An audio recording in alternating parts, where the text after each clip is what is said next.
इस पौधे की चाहे जैसे भी केयर करो, ये पौधा गर्मियों में सूखता ही है।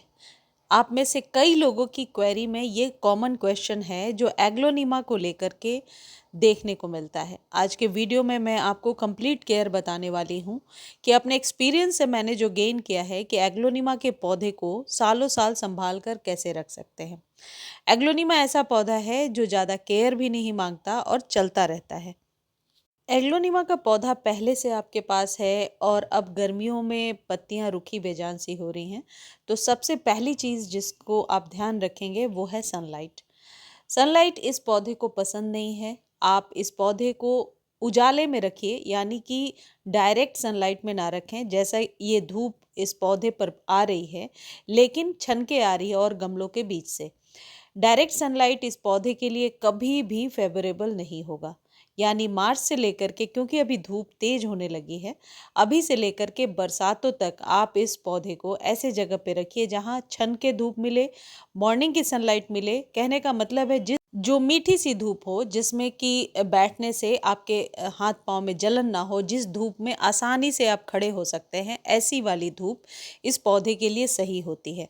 लेकिन मई जून की गर्मी में जब लू ज़्यादा चलती है, उस समय इस पौधे को आप शेड में रखिए और लू से बचा करके रखिए। यानी कि तेज हवा इसके पत्तों को रूखा बेजान कर देता है। दूसरी यही सबसे इम्पॉर्टेंट चीज़ है और वो है लोकेशन। ऐसे जगह पे रखिए, खासकर मई जून की जब चिलचिलाती हुई धूप होती है, जिसमें कि गर्म हवाएं चलती हैं, उससे ये पौधा बचा रहे। ऐसे में आज आप इस पौधे को अपने लिविंग रूम, ड्राइंग रूम में रख सकते हैं और ऐसे जगह पे रख सकते हैं जहाँ थोड़ी ठंडक हो, क्योंकि गर्म हवाएं इसके पत्तों से खूबसूरती बिल्कुल छीन लेती हैं। ऐसा आपको 1-2 महीने ही करने की ज़रूरत पड़ेगी, जब तेज धूप होती है और 45 डिग्री टेम्परेचर होता है। उसके बाद आप चाहें तो इसे खुले में रख सकते हैं, लेकिन तब बरसात का समय होगा और बरसात का पानी बहुत ज़्यादा यदि इस पौधे में जाए तो ये पौधा खराब होने लगता है। तो इसलिए ऐसी जगह पे रखेंगे जहाँ पर कि तेज हवा ना आए और बरसात का पानी ना जाए। अब अगली जो सबसे इम्पॉर्टेंट चीज़ है जिसका हमको ध्यान रखना है, और वो है वाटरिंग। पानी किस तरीके से देना है इस पौधे को। देखिए, कई बार मैंने देखा है, जैसे लिपस्टिक एग्लोनिमा वगैरह है, उसमें यदि ज़्यादा पानी चला जाए तो उस पौधे को हम लोग रिवाइव भी कर लेते हैं। और मेरे एक पौधे के साथ ऐसा हुआ था अभी, कि खासकर जो लिपस्टिक एग्लोनिमा है उसमें यदि पानी ज़्यादा चला जाए तो वो पौधा बहुत जल्दी ख़राब होने लगता है। वैसे तो एग्लोनिमास की बहुत सारी वेराइटीज़ आती हैं, लेकिन जो लिपस्टिक एग्लोनिमा होता है, उस पौधे को पानी वीक में एक बार ही देना है, कम से कम साल के 10 महीने। लेकिन बाकी सारे जो ये एग्लोनिमाज आपको दिख रहे हैं, ये थोड़े हार्डी होते हैं और इनमें पब्स भी जल्दी निकल करके आती हैं। जैसे ये एग्लोनिमा आपको दिख रहा है, पब्स से अलग करके आप इसे जल्दी से ग्रो कर सकते हैं, जैसे मैंने ये किया है। और यदि आप कटिंग से या पब से ग्रो करना चाहते हैं तो अभी स्प्रिंग के सीज़न में फरवरी, मार्च, अप्रैल तक आसानी से ग्रो कर सकते हैं। तो इस पौधे को आप जब कभी भी पानी दे रहे हैं, पत्तों को अच्छे से वॉश करते हुए पानी दीजिए।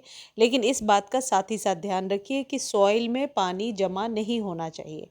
ये पौधा यदि खराब हो गया है, जैसा ये पौधा आपको दिख रहा है, और सॉइल अच्छी बनी है और सिस्टमेटिकली आप खाद दे रहे हैं, तो अपने आप ये न्यू शूट्स को निकालता जाता है। और बचाने का तरीका ये है कि जब आपको लगता है बहुत ज़्यादा पानी जा चुका है, तो किसी ऐसे जगह पे रखिए जहाँ बार बार आप सभी पौधों को पानी देने के दौरान इसमें भी पानी ना डाल दें। मेरे साथ यही हो रहा था, मैं बालकनी में जब सभी पौधों को पानी दे रही थी, इसमें भी पानी चला जा रहा था। तो ऐसे में आप इस पौधे को ऐसे जगह पे रखें जहाँ ऐसे प्लांट्स आपने रख रखे हैं जहाँ जिनको कम पानी की ज़रूरत है। मैंने अपने एक्सपीरियंस में ये देखा है कि वो पौधे जो वाटर टॉलरेंट हैं, ड्राउट टॉलरेंट हैं, उन्हें आप हमेशा एक साइड रखिए। अदरवाइज़ पानी डालने के दौरान, या आपके यहाँ माली भी केयर करने आते हैं, तो सभी पौधों में एक साथ पानी चला जाता है। तो स्नैक प्लांट हो गया, जीजी प्लांट है या एग्लोनिमा है, या ऐसे जितने भी पौधे हैं, उनको हमेशा एक साइड में रखिए। अगला जो इम्पॉर्टेंट पॉइंट है जो आप ध्यान रखेंगे, कि पौधे को यदि आप रीपॉट करना चाहते हैं या सॉइल को चेंज करना चाहते हैं, तो अभी फरवरी से लेकर अप्रैल तक आप कभी भी कर सकते हैं।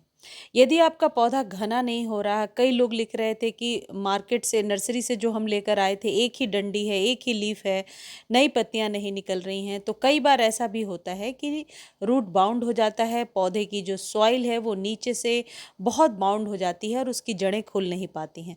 तो जो कुछ भी आप खाद पानी देते हैं वो पौधा ले नहीं पाता है। ऐसे में आप पौधे को साल में एक बार इसी वक्त स्प्रिंग के सीज़न में ज़रूर आप रिपॉट कीजिए। इसकी सॉइल बनाने के दौरान आप इस बात का विशेष ध्यान रखें कि सॉइल एकदम हल्की बननी चाहिए, लाइट वेटेड हो, और सॉइल में जब कभी आप पानी डालते हैं तो पानी जमा ना हो या बहुत देर तक जड़ों पर चिपका ना रहे। ये तभी संभव होगा जब इंडोर प्लांट की सॉइल आप बनाते हैं तो 30 to 40% आप कोकोपीट ज़रूर मिलाइए। इससे पौधे में नमी बनी रहती है और बार बार पानी देने की समस्या भी नहीं होती है। बाकी के रेशियो में आप कंपोस्ट, कोई भी प्रकार के कंपोस्ट को ले सकते हैं। लीफ कंपोस्ट वैसे तो बेस्ट होता है।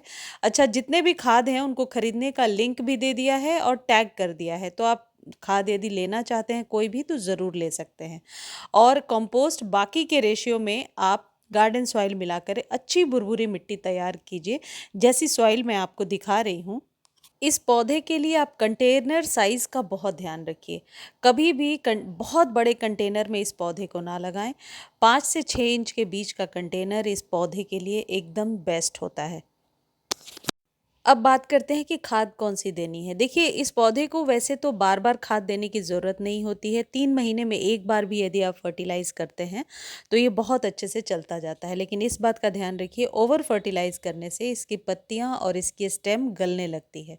तो हर एक 3 महीने पर आप एक मुट्ठी नीम खली और एक मुट्ठी किसी भी प्रकार के कंपोस्ट को, चाहे लीफ कंपोस्ट है या वर्मी कंपोस्ट है तो और भी अच्छा है, वर्मी कंपोस्ट दे देने से ये पौधा बहुत आसानी से नई पत्तियां निकालता रहता है।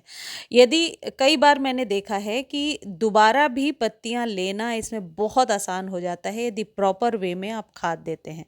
माली के यहाँ भी यही नुस्खा अपनाते हैं। माली लोग भी नीम खली और किसी भी प्रकार के कंपोस्ट को इसमें 3 महीने पर एक बार डालते हैं। ये पौधा ज़्यादा कोई रख रखाव नहीं, आप कह सकते हो कि नहीं मांगता है। बस कोई भी चीज़ ओवर करने से इस पौधे के लिए बचना चाहिए। मुझे उम्मीद है वीडियो अच्छी लगी होगी।